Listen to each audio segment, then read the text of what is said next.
Hello lovely students, मैं शिवांगी आपके teacher channel में आपका स्वागत है। आज हम स्टार्ट करेंगे chapter 1 class 10th NCERT maths real number exercise 1.1 का क्वेश्चन नंबर 5। चलिए स्टार्ट करते हैं। Check whether 60 n can end with the digit 0 for any natural number n। Students, ये क्वेश्चंस कह रहा है कि 6 की पावर n है। हमें ये देखना है कि जो 6 की पावर n है can end with the digit 0, ये लास्ट में इसकी जो वैल्यू आए वो क्या है, यूनिट डिजिट उसकी 0 आए।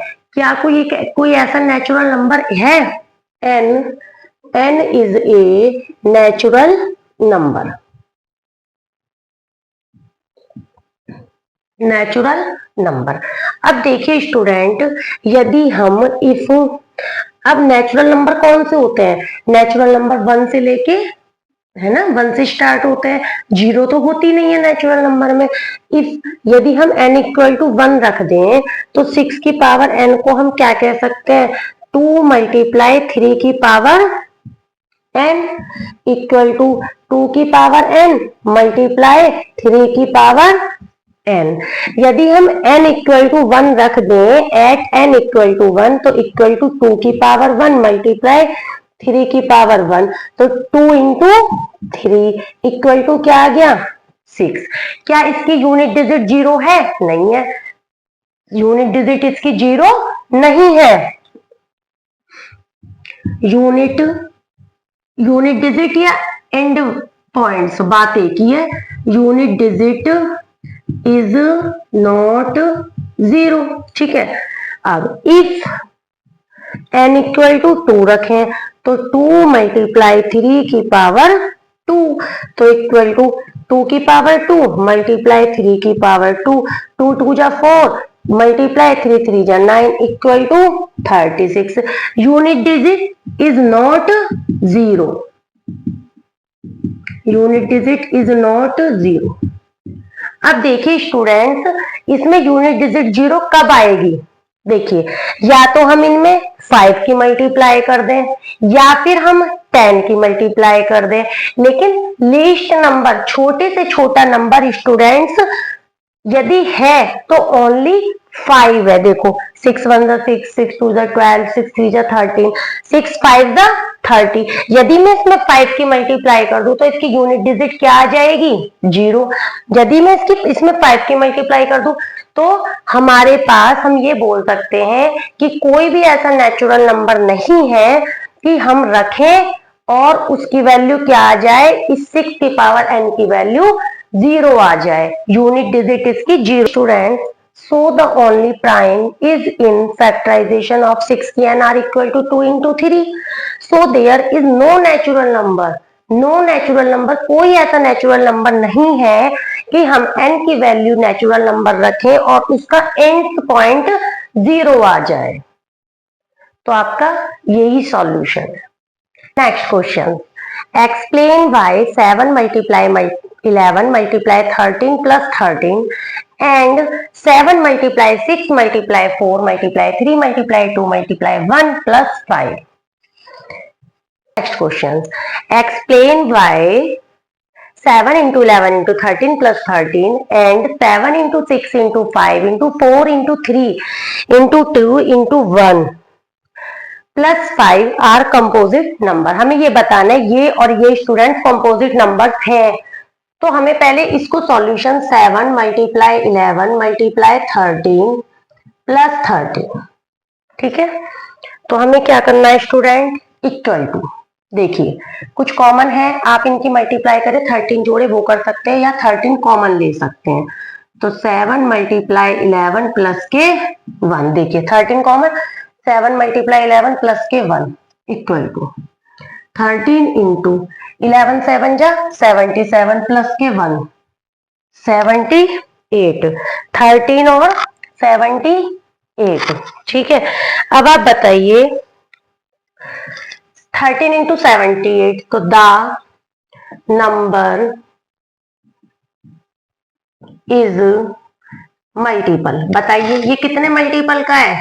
Multiple of two integers. Two integers,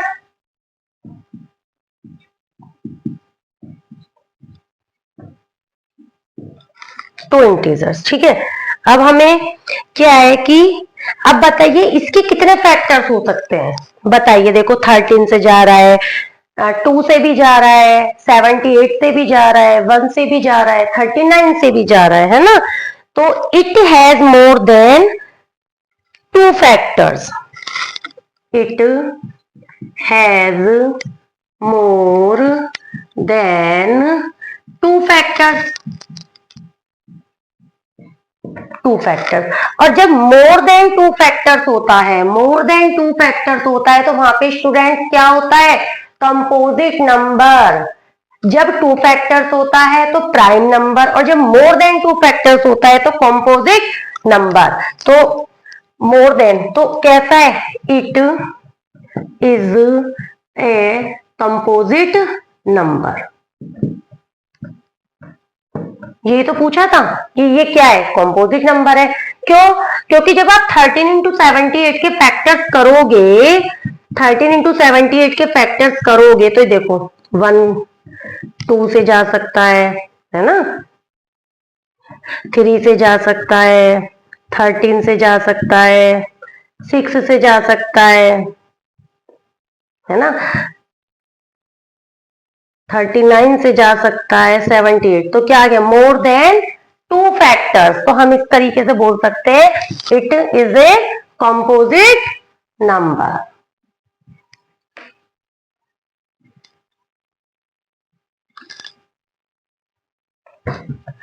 and 7 into 6 into 5 into 4 into 3 into 2 into 1 plus 5 equal to 5 common. देखिए 5 कॉमन हो गया दोनों में, 7 into 6 into 4 into 3 into 2 into 1 plus 1। देखिए स्टूडेंट 5 करिए, 7 6 जा 42 मल्टीप्लाई 4 3 जा 12 और 12 2 जा 24 प्लस के 1, ठीक है। 5 करिए, 24 2 जा 48 की 8 कैरी लगा 4, 24 4 जा 96 और 96 और 4 और प्लस के 1, तो 5 मल्टीप्लाई 1009, ठीक है। अब बताइए स्टूडेंट्स 5 मल्टीप्लाई 1009 है, तो अब this is a multiple of two integer, same वैसे ही this is a multiple of two integers, ठीक है। It has more than two factors, जैसे मैंने आपको पहले ही बताया था, it has more than two factor.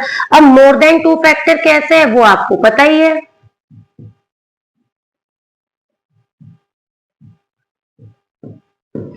More than two factor है ना। तो स्टूडेंट्स हम क्या क्या देखें, 5 से जा रहा है, 1 से जा रहा है, 1009 से डिवाइड हो रहा है ना। It has more than two factor, तो हम क्या बोल सकते हैं स्टूडेंट्स, हैंस